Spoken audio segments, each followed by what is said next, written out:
Welcome, guys. This is our second show of Your Health Matters. Today is a special segment. Today we will be talking about childhood obesity. And the name of our segment is called Getting Ahead in the Game. So we have a panel of um, healthcare providers, and we have one person actually speaking for the public. And our one person speaking for the public is only 12 years old. Yes, she's 12. So we have her mother here. Christine, are you there, love? Because we have to get your permission to speak with Josiah. Do you give us permission to speak with Josiah? Yes, ma'am. Josiah, do you want to talk with us today? Yes. You want to speak for the public? Yes. All right, wonderful. So, those that do not know me, my name is Shay Brown Brown. I am a family nurse practitioner, a plant based nutritionist, and a health and wellness coach. I am an obesity management specialist as well. I have a passion for obesity weight management, and this is why I created this podcast. My mission, my goal is to prevent illnesses and diseases by hitting the target where it is. And that's through obesity. I can say that maybe 90 to 95% of our illnesses and diseases are caused through an unhealthy weight. And 9 times out of 10, with a lot of our children today, childhood obesity, and we hate to say the old word, but it is what it is. You know, we hate to say the D word, diabetes, or the H word, hypertension, but those words, they are what they are. So we will say those words because what we're going to do, we're going to hit it at the head today. So we thought it was best that we did bring someone that was a child on her show so we can hear from them. So she can speak for the public today. So we as healthcare providers can try and figure out how can we get ahead of the game? So we do have a panel of healthcare providers on our show today. We have Arnisha Woods, which is a licensed child therapist, and she will introduce herself today. And we also have Dr. Marlissa Barbosa, which will also introduce herself. So, Arnisha, do you want to start with introducing yourself and telling us about your credentials and a little bit of your background? Good afternoon, everyone. My name is Arnisha Woods. As Ms. Shea has said, I am a LCPC, which is a licensed clinical professional counselor. I have a master's degree in forensic psychology, as well as a master's degree in counseling and a postmaster's degree in counseling studies. I've worked with children for over 15 years, both in the private and public sector. Thank you so much. Dr. Barbosa? Well, good evening, everyone. My name is Dr. Melissa Barbosa, and I am a triple board certified physician in the areas of family medicine, addiction medicine, and also obesity medicine.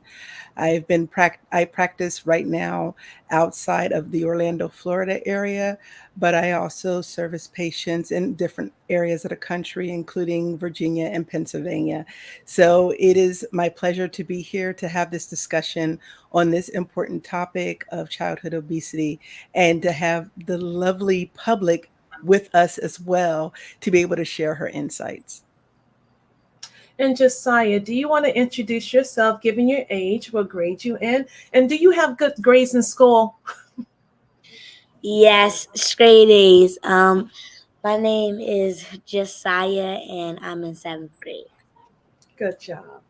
All right. So before we get started, um, we thought it was best that we did have a um, licensed therapist on our show because we know that dealing with obesity, it is a can be have its mental challenges as well as physical challenges as well. So as we begin to talk to Josiah, um, we are going to find out a lot about our children. So, Josiah, can you tell us what what are your concerns about your weight? That when I walk up the steps, I get out of breath quickly. That I have scratch marks, and I'm 12. that I'm 12 and I have all these things. Okay. All right. And then when you say that you get out of breath real easily when you're walking up the steps, is that all the time? Or do you feel short of breath like when you're initiate or when you're going up the steps, you get short of breath? Or once you start moving, you don't feel short of breath? Or is that like all the time? It's mainly like when I'm going up the steps that I get sort of out of breath because in school I have 3 flights of stairs to walk up because I'm on the 3rd floor. So like when we're walking up the stairs and I get to maybe like the second or third level, I'm out of breath because it's a lot of steps. Okay. All right. And have you tried anything in the past to try to lose weight, sweetheart? Yes, I have went jogging. We would jog around the park. We do squats and sit ups to try and help it, but then we would get tired. When I say we, I mean me and my mom, but we would get tired and get sleepy and then just stop doing it. Okay. All right. And you are in the seventh grade, correct? Yes, ma'am. Okay. So do you guys have like PE in school? Yes, we do. Do you take PE in school? No, I take piano. Piano? So that is a choice. It's not anything that is required of the kids that you have to take PE. No, it's not a choice. It's not a choice. Okay. And when did it stop being a choice? I mean, were you like taking PE in the first grade, second grade, third grade, and then it stopped being a choice in the seventh grade? I had PE in 6th grade, but for 7th grade, it was I had PE in the beginning. Then we started having piano classes, so I got switched over to piano classes. Okay. All right. Um, so, any other concerns that you have about your weight, sweetheart? That like I feel like uh, I'm 12, and when I put my neck down, because I might be laughing with my friends, and I'll be like, put my head down or something. That when I put my head down, I have a double chin. And that like when I have my arms out, it's like weight on my arms. Can you see it? But it's there too, and Mhm. I just don't think that a 12-year-old should have that. Now, have you ever been teased in school or teased by other people? I have been called like people have said to me, "You're fat," or have been called big fat, like different names and stuff that just expressing that people think that I'm overweight. Okay. All right. And how does that make you feel? I have cried a couple of times about it because, like, at times I didn't know what to do because, like I said, we had started, but then we wouldn't finish because we would get tired. And so, like, when people would be calling me names and stuff, I don't think they were thinking about how I feel about them calling me names Hmm. and things like that. So whenever my friends call me names like that and stuff now, they don't because they know like I'm gonna get on them about it and be like, don't call me that. Like I'm serious, don't. But yeah, but they know that they shouldn't, and usually like sometimes even I might like say, oh my goodness, I'm overweight or I don't feel pretty or anything like that, and this is how I know I have good friends. They'll be like, don't say that, and then like they'll hype me up. Good, good, good, good, good. So, Dr. Barbosa, just by listening to Josiah and her comments about how she feels so tired just going up just steps, she's 12. You know, she should be running up the steps.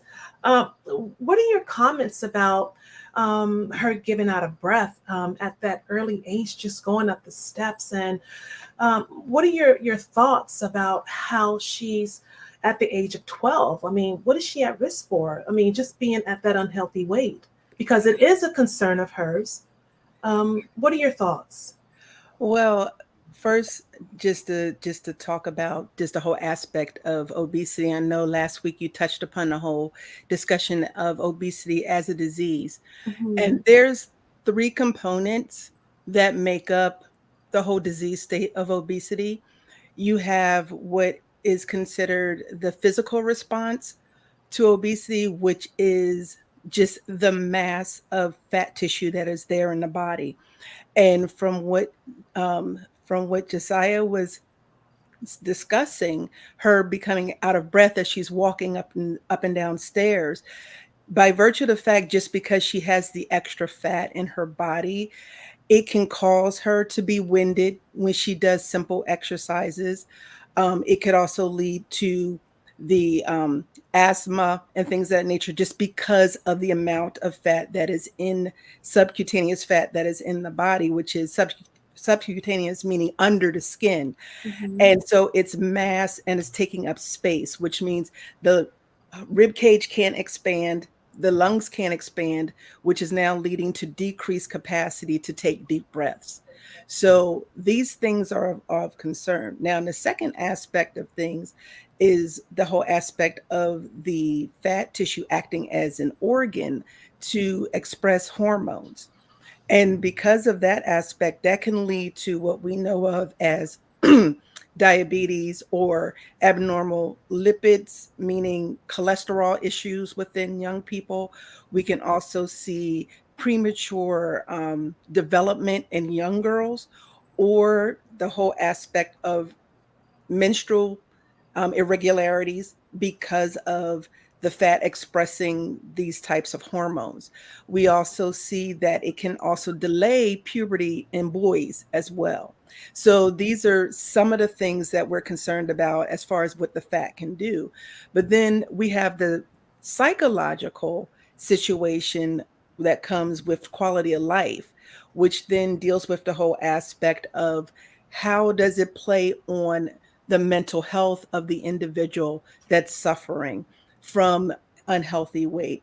And this could come in a form of bullying, which is what she's kind of alluded to, in addition to just the whole aspect of just because of her size, she's feeling like that she can't fit in, or she feels excluded from certain individuals that's in her peer group.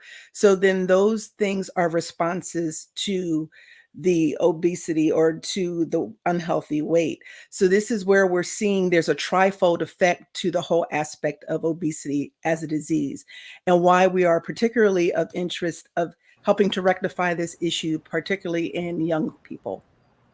Okay. All right. So you mentioned about the tissue, the obesity, the tissue, the cancerous tissues.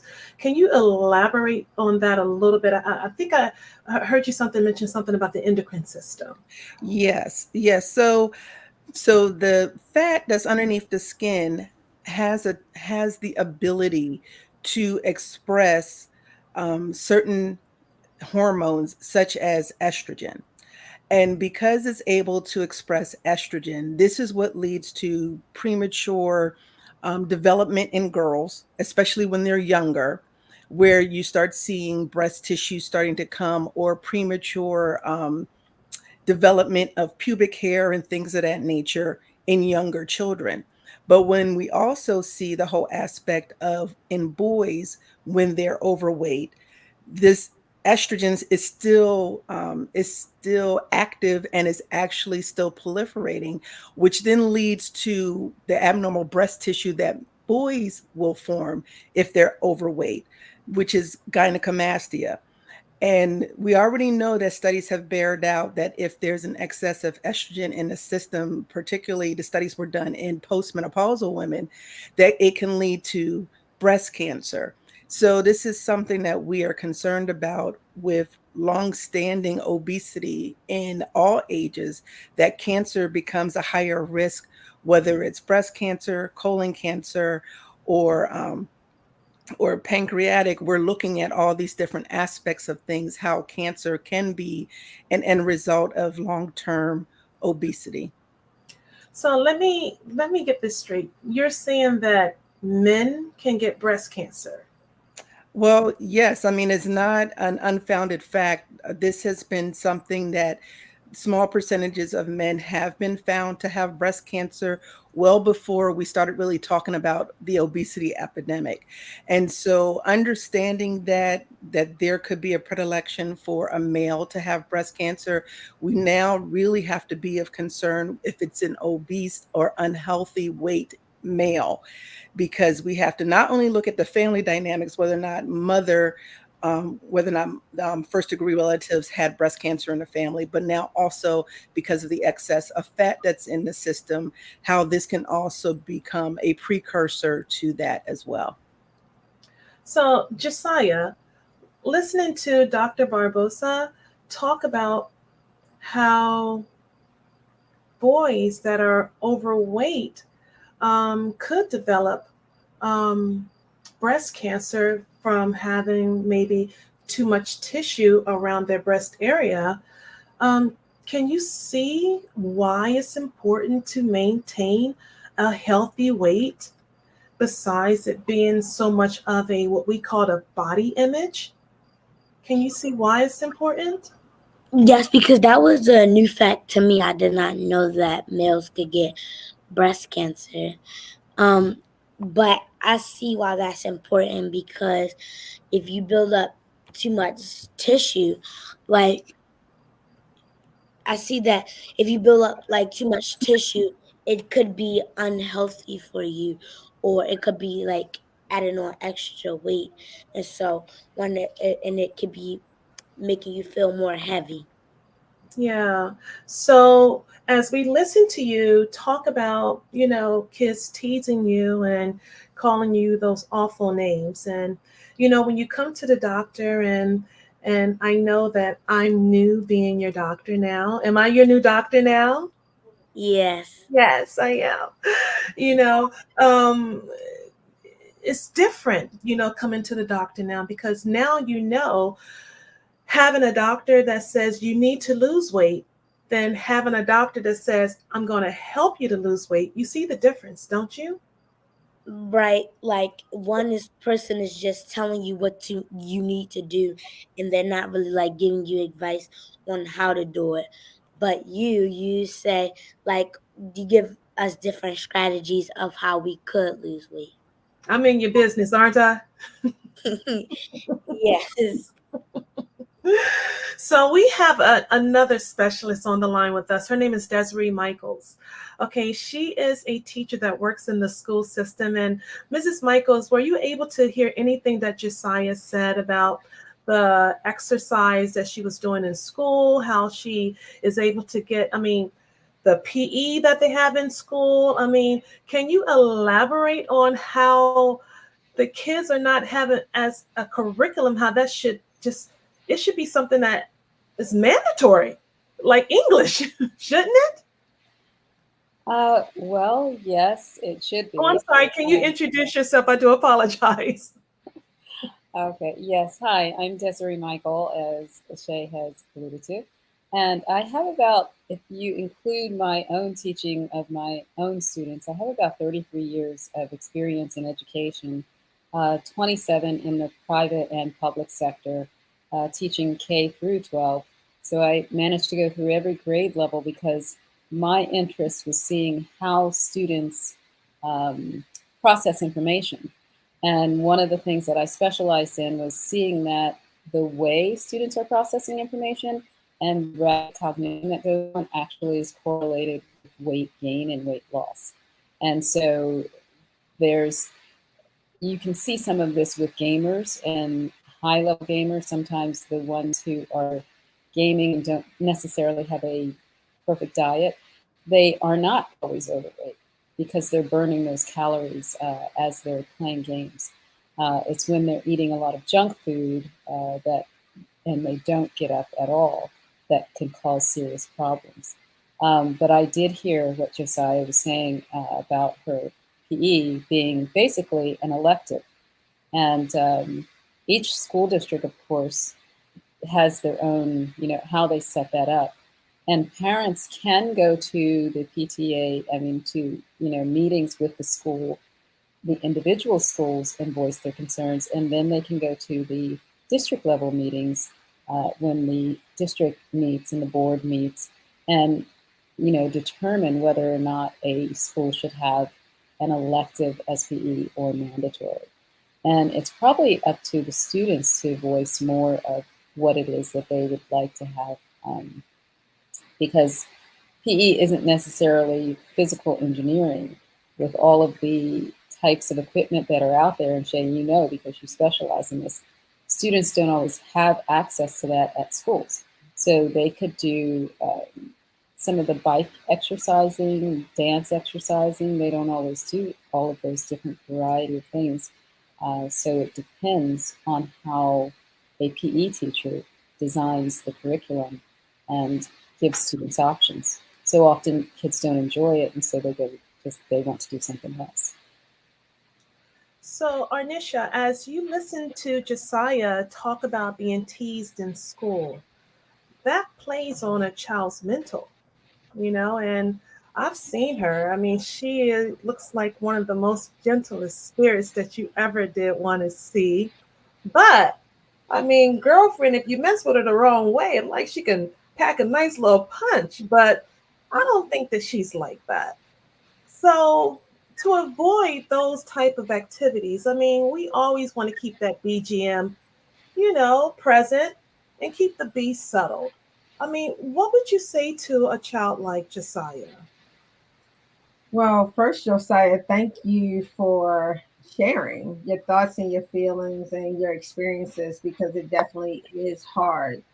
And a lot of what we would be doing is around self esteem building and reminding her how beautiful she is, how perfect she is, and just constantly building her up and helping her and mom find ways to remind her of her beauty, both inner and outer beauty, and reminding her that her voice matters and that she can stand up for herself without being physical.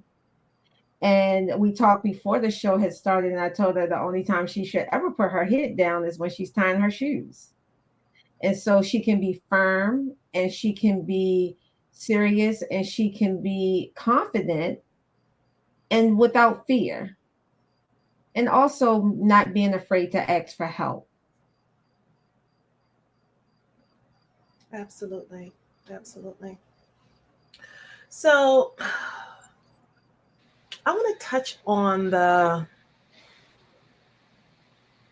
how's your like an average day for you, Josiah? Like, um, what do you and your mom do like in the mornings? Like, how is breakfast? I mean, how is school? Mostly, how is the school lunch is what I want to touch on, because I remember last week when I took my daughter for back to school. Of course, I'm nosy because I want to know what she's eating. So I walk through the school and I see vending machines, and I'm like, please let there be something healthy. And I see Good Humor, no fruit pops, but there was ice cream, plenty of Nutter Butters, plenty of ice cream sandwiches, plenty of Oreos packed together, plenty of more than 1,000 calories packed in one sandwich. And I mean, that's just the ice cream, not to mention everything else that they feed you. And then there's other vending machines as well with Snickers, Twix bars. And then I'm like, they have these vending machines, but PE is voluntary. I don't get it. So start me off with a typical day. What do you and your mom doing? Is Christine, is she around? I mean, because last week I was so amazed with you two about your activities, what you guys do. I was so amazed with that. And then I want Dr. Barbosa to come back and talk about the development of children with unhealthy weight and what it does to the joints, how it stagnates the growth. I want to talk about that. So, what a typical day looks like for me and my mom is we usually wake up around 5:30 to get up and work out. We do jumping jacks first, and we do 20 of those. Then we do squats. We do 20 of those. We do sit up. We do sit ups. We do 20 of those. We do steps. What steps is? It's like we go up and down the steps 10 times. And then also we do arms, and basically arms is you hold your arms out and move them in a circle. We do side and then also up. Um, and then after we work out, we get ready. How many times do you do it? We do 4 sets of it. So like we'll do like the jumping jacks, squats, sit ups, arms, steps, and then that's 1 set, and then we'll do that again. Then we'll do it again and again, and that is 4 sets. So we do 4 sets of that. We usually do not really eat breakfast, but at school they give us bananas. We do be having bananas for breakfast and also milk, and milk is good for your bones. So I usually drink the milk, and they give us fruit. So I drink the I eat the fruit, and then I go to my classes, and then also we have lunch. At lunch we today we had broccoli for lunch, Nice. and that was really good because I really like broccoli. Then we also have fruit, and then we also have different drinks. And what did you have at the meat yesterday? The meat, we also had meat today, but I did not eat it. We had orange chicken and rice, but I didn't eat it, which was really hard because I really like chicken, period. But orange chicken is really good. And rice with rice, that was like really hard for me not to eat it. But I just remember that I want to lose weight, not gain it, and rice is a fattening food. So I didn't eat it, but we did have broccoli with it, which was what I was really excited about. So I ate the broccoli, and then I went to other classes. Then for dinner, I had Brussels sprouts, salad, coconut shrimp, and 2 mozzarella sticks. Nice. But yeah, but what I really liked was the Brussels sprouts. That's one of my favorite vegetables. I really like Brussels sprouts and asparagus because there's like my dad makes them just right. He makes them. He makes them soft on the outs. I mean, hard on the outside, but soft on the inside. And he does the same thing with his asparagus, and it's just really delicious. Absolutely. Great, great, great. So, um, before Dr. Barbosa interjects, there was a comment, and Miss Michaels, this person, Janine Cochran, said, I feel like the school system is failing these children. You work in the school system. Yes. So I agree with it. Excuse me, Okay. I agree with the comment of Janine. I actually wanted to segue to Dr. Barbosa about Yeah. a question of just eating disorders. And because prior to the diabetes being diagnosed as a disease, type 2 diabetes with our children, there was the issue of anorexia, which people don't talk much about. And that's with school age children as well, even though it's the older age group, it's still primarily with the younger, young adults that age group that's considered young adults. Um, but I was wondering, what is the correlation of the school age kids having these diseases? Is it because of the school system? Is it because the level of stress we're putting on kids? Because stress can also cause weight gain. Um, Actually, how could we go about finding a good solution Mhm. to getting rid of some of these childhood diseases that are destroying our children and sometimes actually end in death? Yeah. Yeah. Dr. Barbosa? So there are a lot of questions within that one comment. So I'm going to keep it real. Okay. Because actually, that's a full hour discussion on just the whole aspect of dysregulated eating and obesity. Right. and and how many people don't really have a fullness of understanding of how disordered eating is tied in with obesity. And so when you're talking about school age children and the whole aspect of what they're dealing with, there's several dynamics, because you can have emotional eating, which is not an eating disorder, but is dysregulation because it's a coping mechanism for the stress that they're under. And that can be coupled with the anxiety and depression pieces as well. There's also seen binge eating disorder, which can also be tied with ADHD. Mhm. You also have the whole aspect of other eating disorders, which could be bulimia, the binging and purging, which is the opposite of the anorexia. And so with in that regard, you have individuals that just can't help themselves because they're compelled to eat, but then the guilt at the end because they're trying to either lose weight or maintain a weight, then they try to eliminate what they have consumed. But here's a nuance to all of that as well, because you have athletes that deal with disordered eating depending on the sport. So you have wrestlers that's trying to make weight, which they try to eat, and then if they're too much, then they try to purge to make sure they make weight just before their matches. Mhm. And these are sports that involve young men. So these are different situations that we have to look at, particularly because when we talk about eating disorders, it's always a strong focus on young ladies and girls because of the tie to other emotional distresses that are in their lives. And boys get overlooked. But there are boys that do suffer from eating disorders as well, and dysregulations of eating. So we have to make sure that we're giving equal focus on all of our young people, because we don't want to lose anyone in the cracks just because we have a gender bias because of a certain type of disorder that we're looking at. Right. Right.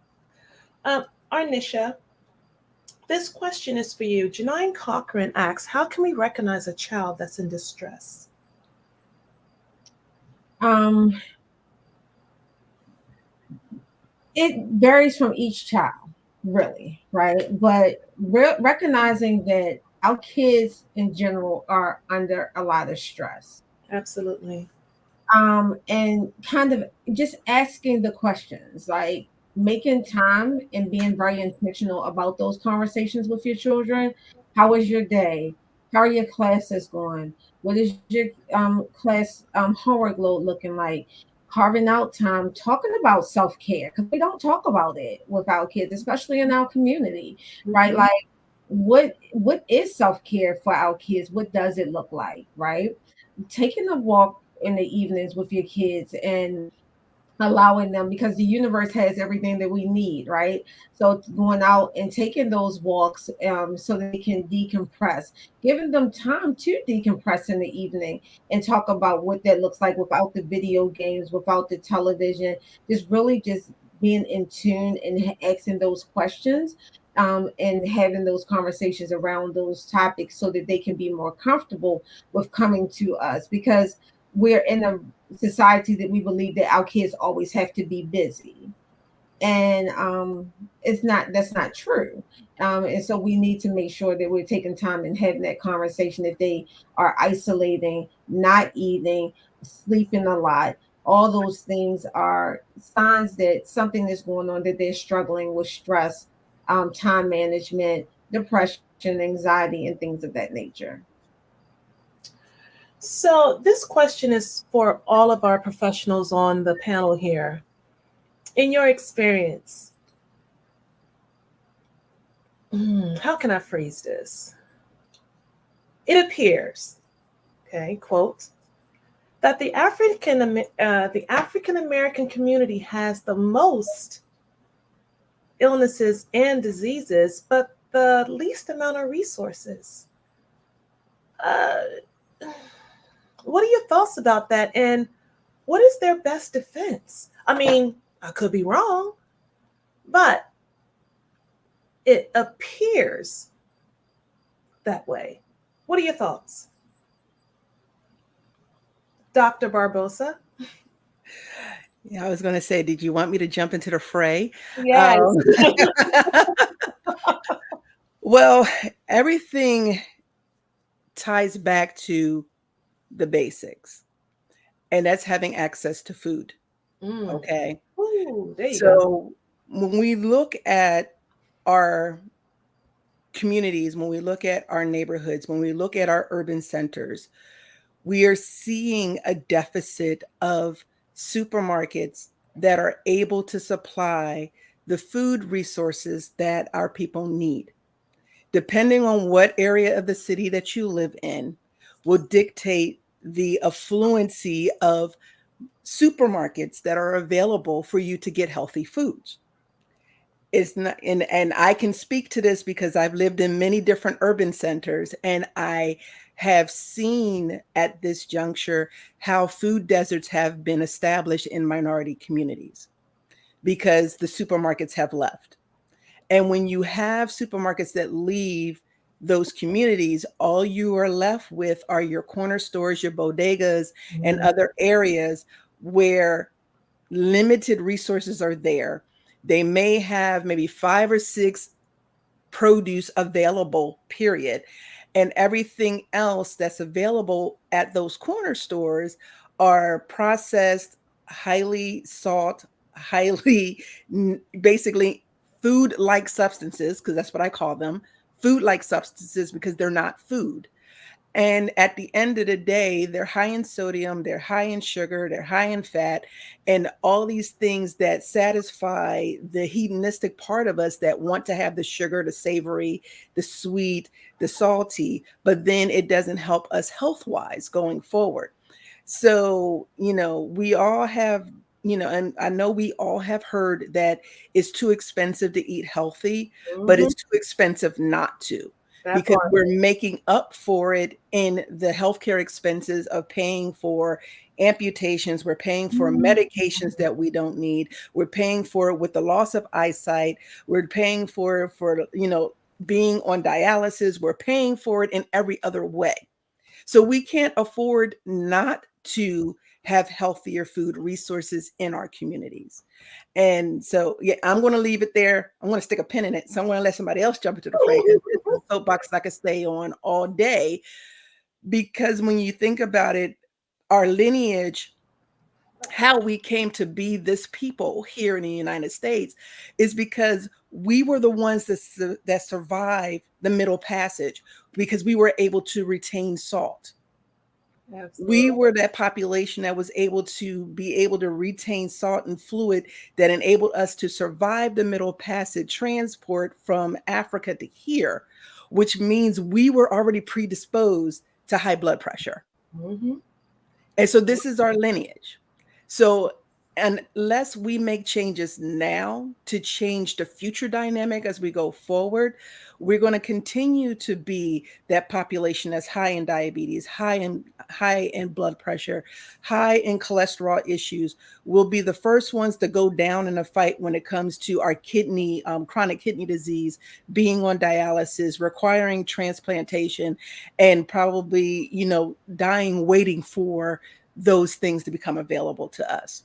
Then, when you add to that the lack of food resources, sometimes the lack of access to good medical care, Mm. it's not helping our scenario any better. I thought you said you was gonna leave it alone. You can't I'm leave this leaving it alone. alone now, and I'm You going to can't stick leave a this pin alone. in it. But as like You I can't said, leave this alone. I You can get can't. passionate about this because when I look at who we are as a people, when I look at who we are as a people of faith, when I look at the Black church and see how we are growing in body habitus, it's disturbing to me because we have been accustomed, and I know I'm going to be stepping on a whole lot of toes right now, but we are so accustomed to explaining it away. Oh, I'm big boned. Oh, I'm this. I got curves. I need to have curves. My man don't like if I'm too small. We built up this whole aspect of having BBLs and all this other stuff. We want cinched in the waist and the stuff don't look natural, but we're going to inject fat in our butts to make it look better. I mean, I'm it's all the whole How do we perceive ourselves as a people? How do we see ourselves as the aesthetic of beauty, as a standard of beauty, and who we are right now, not who society's trying to make us become? Do I need to be snatched in a waist? Yes, in a healthy way, but not because you're going to sit up there and get the body, sit up there and get yourself, waist trained to get there. I mean, we gotta, yeah.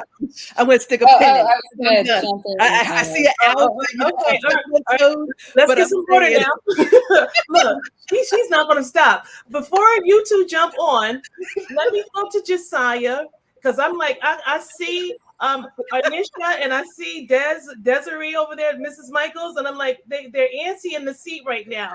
That's why I had to pose that question, because I had to.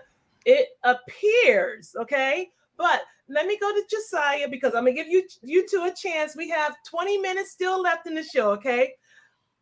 Josiah and Christine, do you guys see the food desert that Dr. Barbosa was just talking about? Do you see that the food prices that one of our viewers said are so high that they make it very expensive for you to be able to afford foods that are appropriate for you to eat? Is Christine still there, Josiah? Yes, ma'am. My apologies. No worries. Do you see it, the food deserts at Dr. Barbosa? Do you see those food deserts? Do you I see do. the food prices are high? Do you see that there are a plethora of corner stores, liquor stores? Just they put, and I like to tell my patients this: back in the day, they used to hang us. Now they put things in our neighborhood to where we can hang ourselves, is what I tell my patients. I'm sorry. Tell the I truth, do. shame the devil is what I like to tell my patients as well. I mean, do you see that? I do. It's maybe in my neighborhood, I want to say at least 7 bars and one supermarket. I have to drive at least, I want to say, 1.5 to 2 miles, sometimes 2.5 miles to go to the market. But there's a liquor store across the street from my house. There's a liquor store down the street. There's a liquor store around the corner. There's a liquor store around the corner from that. And the food is extremely high. Now, I know Dr. Brown wouldn't agree with this, but the chicken is horrible. I'm sorry, I'm still a chicken. I love chicken. The chicken is like $25 a pack. It's unbelievably high. As far as the healthy food, since I've been eating healthy, August the 30th, 20 pounds. Since I've been eating healthy, it doesn't seem as high because I've been getting things like the cucumbers, just different fruits. And I find myself, the more that I'm not thinking about food and thinking about what I want to eat, I'm not really worried about it. I just keep myself busy during the day. So I don't have to feed myself as much. I feel like mentally my stomach has shrunk at least 3 pounds, but in reality it's probably about 3 to 4. So yeah, I'm just eating a lot less, so it's easier to buy the healthy foods because I'm not buying a whole lot of it. Okay, all right. Well, you know what? That is thanks to you and I and Josiah all working together. So it wasn't just me, because I cannot do this by myself. So I have to thank you and Josiah for working with me, because, like I said, I don't work for my patients. I work with my patients. So I thank you. Okay. So Thank you. now, Miss Michaels, we're going to let you have the floor, because the questions are loading up over here, and the viewers, they have questions that they want answers to. Okay, so you or Arnisha, come on with your comments about the question that I posed about. What was the I question? think actually, so they were actually following on a lot of things. One, I wanted to commend Josiah, because when she was talking about her diet sounds quite healthy. That she's eating healthful food. So wanted to commend her and encourage her to keep doing that. Secondly, there were so many points that Dr. Barbosa brought up. I wanted to say it would be a travesty for us not to remodel the way we eat and how we are building our communities after such a journey in the Middle Passage. Because one of the things I have heard repeatedly is that the women actually, in their cornrows of hair, brought over collard greens, the seeds of collard greens. And so that's how that was planted in the South. So they gave us one of the best foods to help our diets and help our blood. And so it would be a travesty to lose that. And following on that, someone who I tout quite a bit is Majora Carter, because she has tried to come up with solutions to those food deserts and using the rooftops and the ground in the inner cities.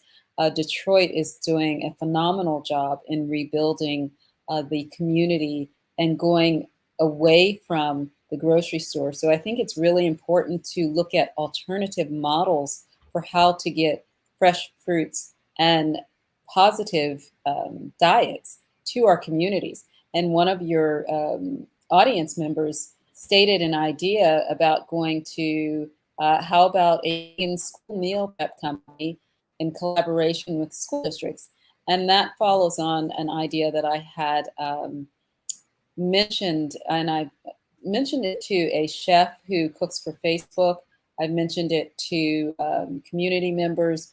Why don't we somehow put inside schools, what you mentioned about going to your daughter's school, vending machines that have foods that come from our communities, that are localized, and they don't have to be large vending machines. There are small vending machines that are like small refrigerators that could be inside the classrooms. And that could be a contract, contracted with the government, so that whoever's doing it, whatever families are providing the goods for those small vending machines, they are prepaid. So they will get their money, and students then get free access to fresh fruits and foods. So there are several models that I think we need to maybe not talk about, but just do. And there's a modern concept that's come out, and it's called do tanks instead of think tanks. And I believe that we need more do tanks in our community. And I'll leave it at that. Arnisha, your turn. So everything that Dr. Barbosa said, right, is Said a lot. she said a lot. So what she said, right? And Fire. that is that. I think we just need that as a banner, like what she said. Absolutely. And I think that it really does come down to that, right? We do lack access and resources, and I work in the inner city, and so I know the struggles that our families have with access to food and to grocery stores that give them the healthier options. Also, just lack of planning sometimes for families, right? It is quicker to eat a bag of a bowl of oodles and noodles than it is for you to actually fix a meal. So encouraging parents like, hey, I get it that this may be easier on Monday, Tuesday, and Wednesday, but what if you fix the vegetables on the weekends, on Saturday or Sunday, and giving them different solutions to help them kind of navigate through their days, encouraging them to sit down and helping them to understand the importance of sitting down for a family meal. Because we've definitely got away from that. Everybody eats at the table. Everybody eats at the couch or the video games, right? So why not, practice sitting down as a family and eating and encouraging that behavior, so that they know the importance of fixing the meal, fixing dinners as a family. Absolutely. Absolutely. So I do have another question, and this one is for you, Arnisha. Janine Cochran asks, some children suffer in silence, especially coming from school. What steps can we take to gain the children trust? Because not only their peers are bullies, adults can be bullies too, which is so true. Mm-hmm. Jeez. That's a good one. It is, right? You want to come back to that one? I think that I go with normalizing the conversation. Okay. Right. So talking about your experiences, right? Mm-hmm. And actually sitting down. A lot of our kids are suffering in silence, but Absolutely. changes in behaviors are definitely our clues. But for younger kids, it's something as simple as, coming home every day. How was your day? What was the good part about it, and what was the not so good part about it? Was there anything going on, right? Also being a part of the education, the school part, right? So a lot of parents, they feel like the older kids get, the more hands off they become. But I believe it's the opposite. So when they're younger, they want to impress you. They want to get good grades. They want to do all the wonderful things that mommy and daddy wants them to do, right? And so it becomes easier to navigate the educational system. But the older they get, we need to be more hands on and kind of, being at the conference, back to school night, being engaging with the teachers, seeing what the teacher and the children's relationship is. Popping up, I know COVID makes it hard to pop up at the school, but schedule the meetings with the teachers, have those conversations, normalize the conversation, and ask the questions on a daily basis, like, hey, something else is going on with you. And if you see them kind of struggling, even if they're like laying across their bed and doing nothing, just like kind of going laying across their bed with them and saying, hey, what's going on? It seems like something's going on with you, and I just want to know if there's something wrong, and um, and just kind of going from there. So what you're saying, we just got to stay more in tune with our kids. Yes, We and move so fast. I mean, we move so fast. I mean, my kids, I have one that's 18, one that's 17. We move so fast. yep, Jesus. and I agree. And my daughters are 29 and 24. 25, and so and it's hard to, I remember their childhood, but it went by in the blink of an eye. Didn't it? And now I have my bonus granddaughter, who I now have more time to slow down and have conversations with. So her and I talk a lot more than probably me and my kids did when they were younger. And so, and even with her, I look at Josiah, I pronounced it wrong, and my Josiah. Josiah, yes. And her and my granddaughter remind me of each other. And my granddaughter is always been like, I want vegetables. And then so and everywhere she would go, it's like, fruits and vegetables. And that's all she ever wants. And so she goes to lunch and she has avocado and seaweed chips and seaweed and salad for lunch. And she wants to take that stuff every day. And kids are like, she's like, kids think I'm weird. I'm like, well, no, you're not weird. You just like to eat healthy. And we convinced her that when she was younger, that the more vegetables she ate, the smarter she would be. So she wanted to be smart. So she ate a bunch of vegetables. So now it's just a part of her diet. Great strategy. I love that. I love that.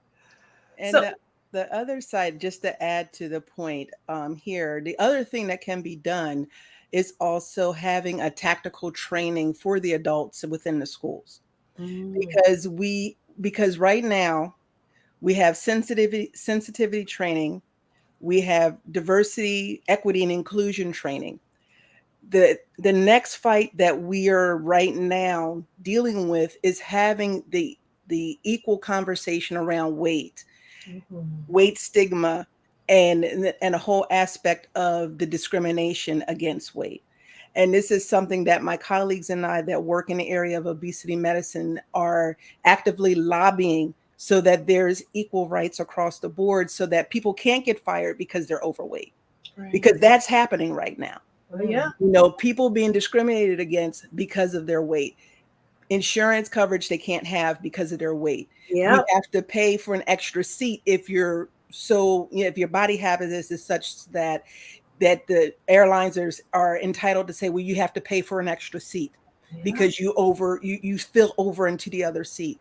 Yeah. So we need to have these conversations, yes, but we also need to have these trainings, because as physicians and other providers are being retrained with patient first language to not describe individuals by their disease state or their condition, the Mhm. same thing has to happen in the school systems, so that they're not disparaging against young people, whether it's their weight, whether it's their sexuality, their gender, or whether it's whether or not they have a substance problem. Because when you draw those lines, and when you're able to pick kids out in that manner, you create a hostile environment that then breeds the culture of the kids behaving in the same way.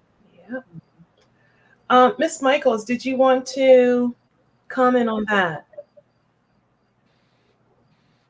I just have to back into, I mean, Dr. I'm sorry. Barbosa says it so succinctly. She's correct. We have all types of training we're going through right now. There's a lot of different training, and so why not have training for understanding obesity and eating disorders, and identifying how we can better support our communities, and having these conversations. Why not have a town hall conversation, a colloquium on weight, different discussions that have outcomes, and people can connect with other business people who want to set up things in the community, to bring those. It doesn't have to be, again, and I can't stress that enough, it doesn't have to be a grocery store. Let's try maybe, small carts, going back to those lemonade style carts.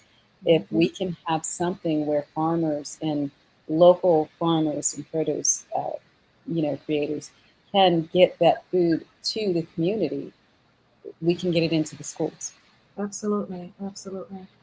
So we are coming up to the end of our show. Josiah, did you have any last words that you want to say to our viewers or say to our panel of professionals before we start bringing in the announcements, and telling our viewers how they can get in contact with our panel of professionals we have here? Because everyone does not live in Baltimore, Maryland. We're going to tell you where everyone is from, because they are all not here in Baltimore. All right. So we're going to let you have the last words, Josiah. I just want to say that I appreciate all the knowledge that you have given me. I appreciate you letting me be on the show, because I have learned a lot of things that I did not know before coming here. For example, males can have breast cancer. But yeah, that's pretty much it. Also, you could also a lot of the people on here, the panelists, as you said, they are doctors and therapists, teachers or principals.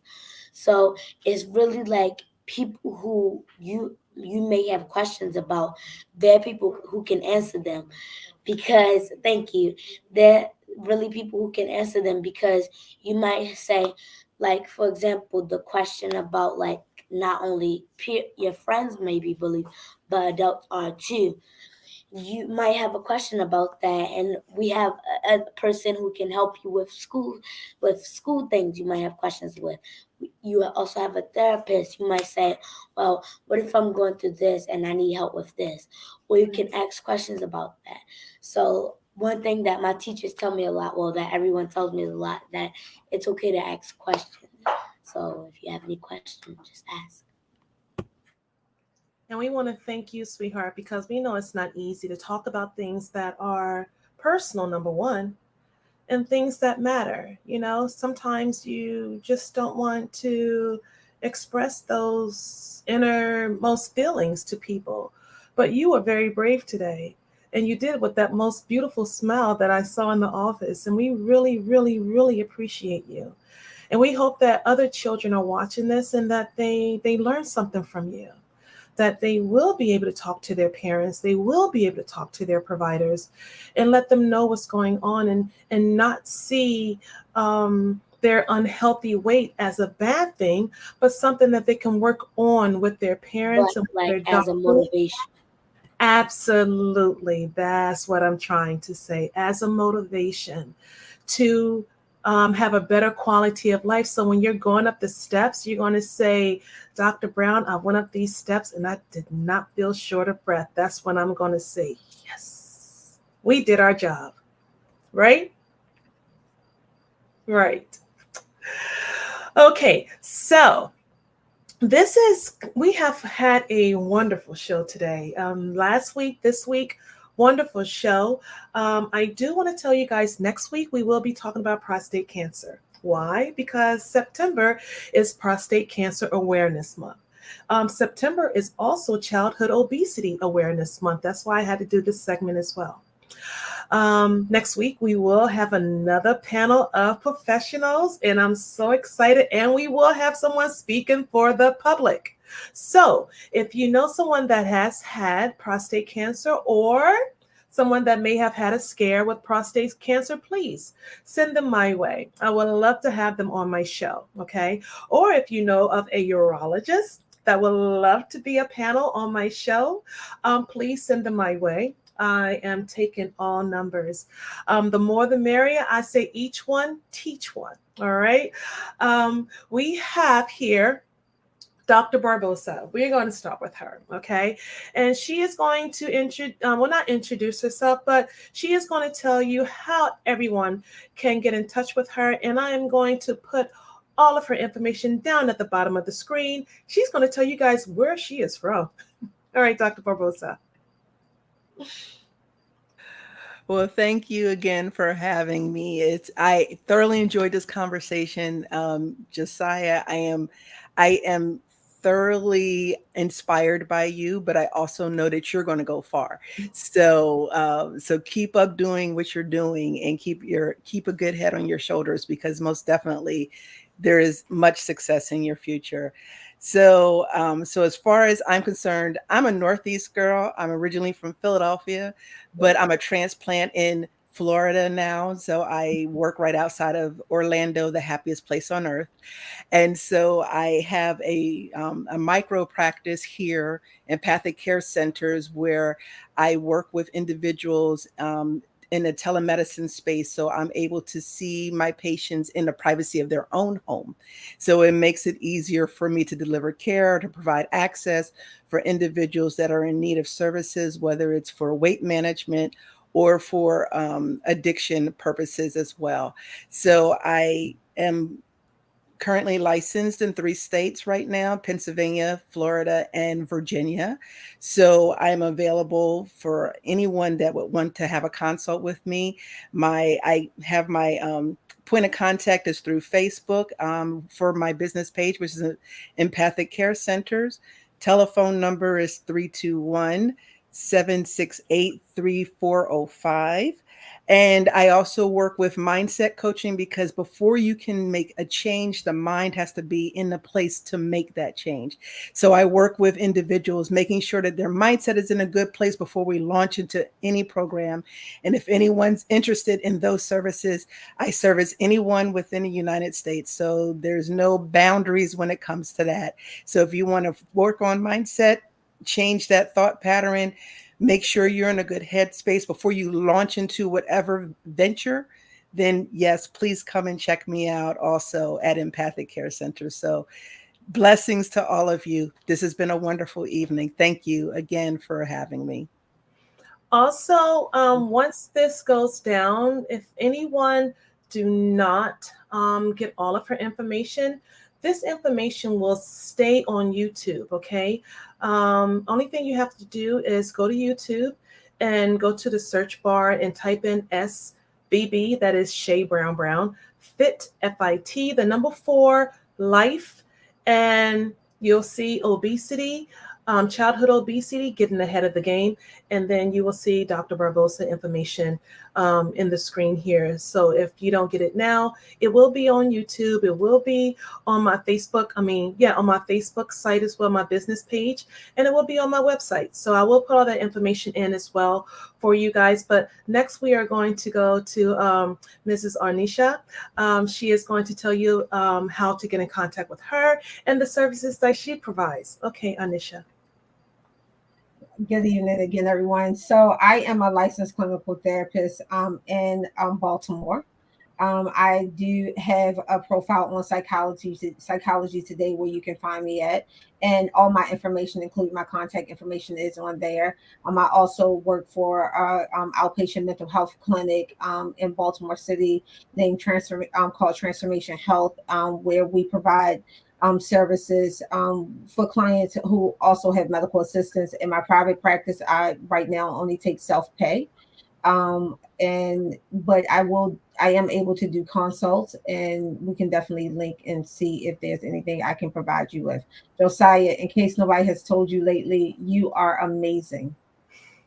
And the future is brighter because of beautiful girls like you. I can't wait to see what it holds for you. Absolutely. Absolutely.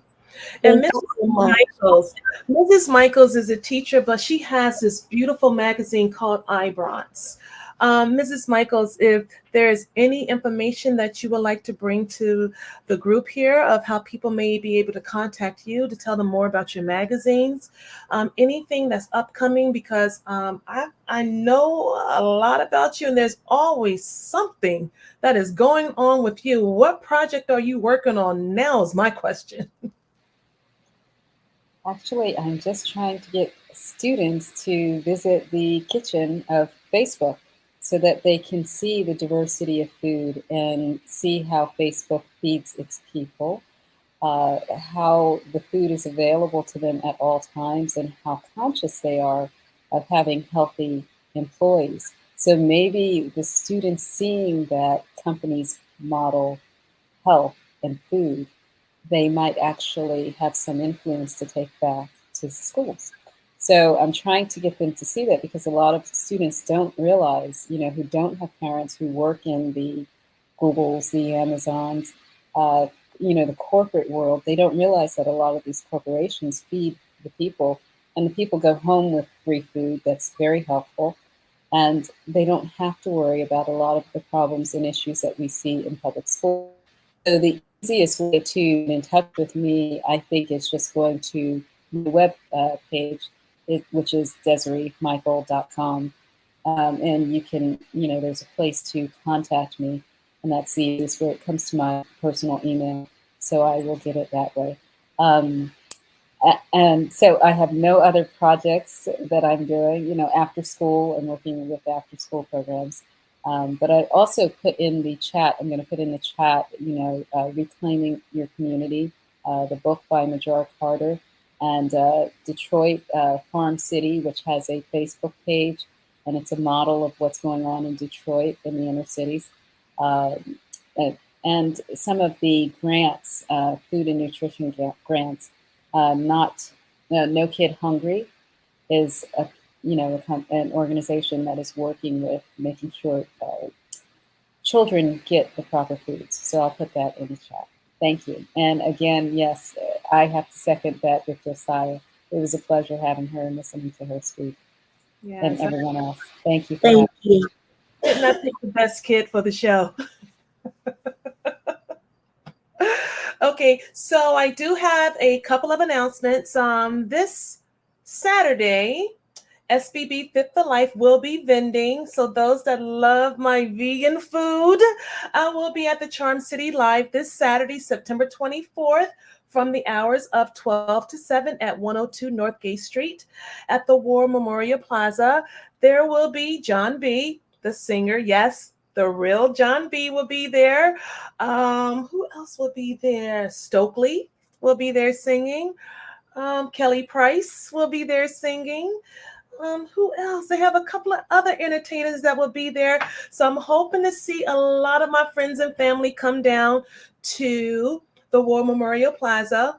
I will be having the hot mess burgers. You know, the hot mess burgers that you just do this right here and you don't get a fork. You just have to just lick everything up. I know I'm being a little dramatic, but yes, you really do lick your fingers, your hands, everything. I do not give utensils. I give napkins though. All right. I will have some other things as well. So I'm hoping to see a lot of my friends and families down at the War Memorial Plaza. I too am accepting new patients as well. I do telehealth as well from home. And I also am taking on new patients. So if anyone would like a free consultation, they can go to my website, sbbfitforlife.org, or you can call on my number, which is 443-470-9140. I'm taking patients in home, my home, their home, or telehealth. If you are a first-time patient, I definitely will have to lay my eyes on you just to make sure you are who you are. But once I lay my eyes on you, then I start to do my telehealth. I'm mostly looking for patients that are interested in weight loss. Again, that is my main focus. Getting patients off of medication, that is my main focus. Maintenance, main focus. So if you are interested in being one of my patients, again, my information is at the bottom of the screen. As I mentioned before, you can see all of our videos, all of our podcasts on YouTube. You can also see all of our podcasts on my website, which is sbbfitforlife.org, which is also down at the bottom of the screen. And you can also catch us on Facebook Live, okay, which is on my business website as well. We want to thank everyone that chimed in, all of your questions. We truly, truly appreciate your comments. They were well appreciated. I want to thank my panel. Thank you so much for your knowledge. Your knowledge was greatly appreciated. My audience greatly, greatly appreciate your knowledge. Josiah, she greatly appreciated your knowledge. You just don't know the knowledge that you just gave to this little girl and what she's going to take back with her. It's going to stay with her for the rest of her life, and how you just bettered her quality of life. Her weight is not a body image anymore. It's a health image now. And she knows that she has to maintain a healthy weight for her health. And it's not a body image. And that's what we're trying to do. Change the way people think. Make them think before they go and get a second helping of those McDonald's fries. Maybe I shouldn't have all these McDonald's fries. I did so well with this weight loss. Right, Josiah? I can have that orange chicken even though I love it. I know. I know. But it makes us think now, even with myself. I mean, I take my daughter to Chick-fil-A and I'm like, oh, God, I want those waffle fries. Oh, I can't have them. Let me get you a little fruit salad or whatever you have behind the counter. I mean, these are things that I do. So we have to make those sacrifices, okay? So I'm hoping that, we get more people that is going to be in tune with our show and we save more lives. And I hope to have you guys back on my show again. So thank you again for this panel. Josiah, I hope to see you and your mom in the office very soon again. So that is the end of our podcast for tonight. Thank you guys again, and God bless you and God bless our viewers, okay? Stay on, don't get off. I'm going to end the podcast, but everybody stay on for me, please. Thank you. Good night, everyone.